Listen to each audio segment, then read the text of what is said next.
Hello, my name is Richie Trum, and I am the Cost Segregation guy, and welcome to my video newsletter. Today's topic is going to be on something called land allocation.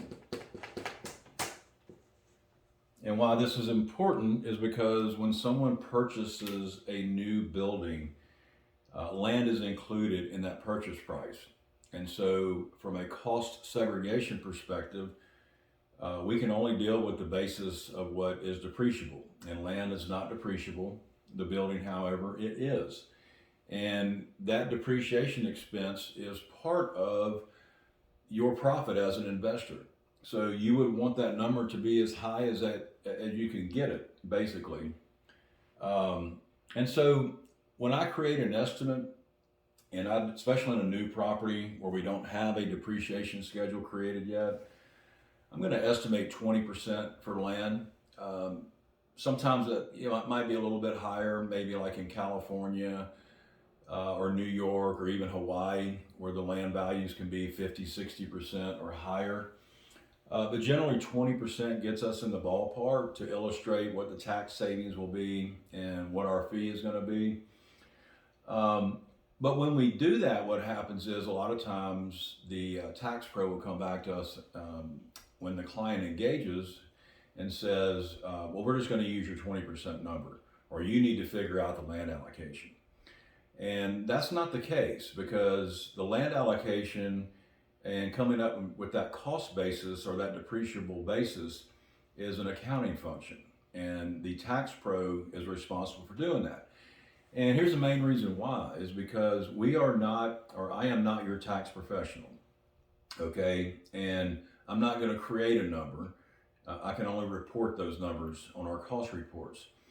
And furthermore, why would a tax pro want us to generate a number or create a number that they're going to be liable for? So it's in their best interest to create this number. And so this only comes into play on a new purchase. So say someone purchased a property in 2022 and there is no depreciation schedule yet. So if they don't have a schedule, then they're not going to have that land broken out yet. So they sometimes expect us to do that. And we are experts at breaking buildings out. We are not experts at breaking land out. As a matter of fact, there are tens of thousands of jurisdictions, and there's no way that we can be experts in all of those jurisdictions. So we leave that up to the tax pro. But my question to the tax pro when this comes up is, when they try to push this off on me, is if I wasn't doing a cost segregation study on your building or your client's building, then you would have to create this depreciation schedule. So all I want is that number that you're going to use for the depreciable basis on that depreciation schedule. Very, very simple. So I will tell you this, I can give you some guidance on how to come up with that number. And there's three ways that I would recommend. First one is a tax assessor's office. Generally, from my experience, these numbers are generally higher on the land. So I'd be very careful because their land assessment is very high. Maybe it's because of the property taxes. I'm not really sure, but so that's one way to get this information. Second way is potentially it could be on the appraisal. Sometimes the land is broken out on the appraisal, or percentages are given, or even maybe some guidelines. And then the third way that we recommend doing this is from an insurance policy, replacement cost. So what would it cost to replace the building structure? And that'll give us a good idea of what the building's actually worth.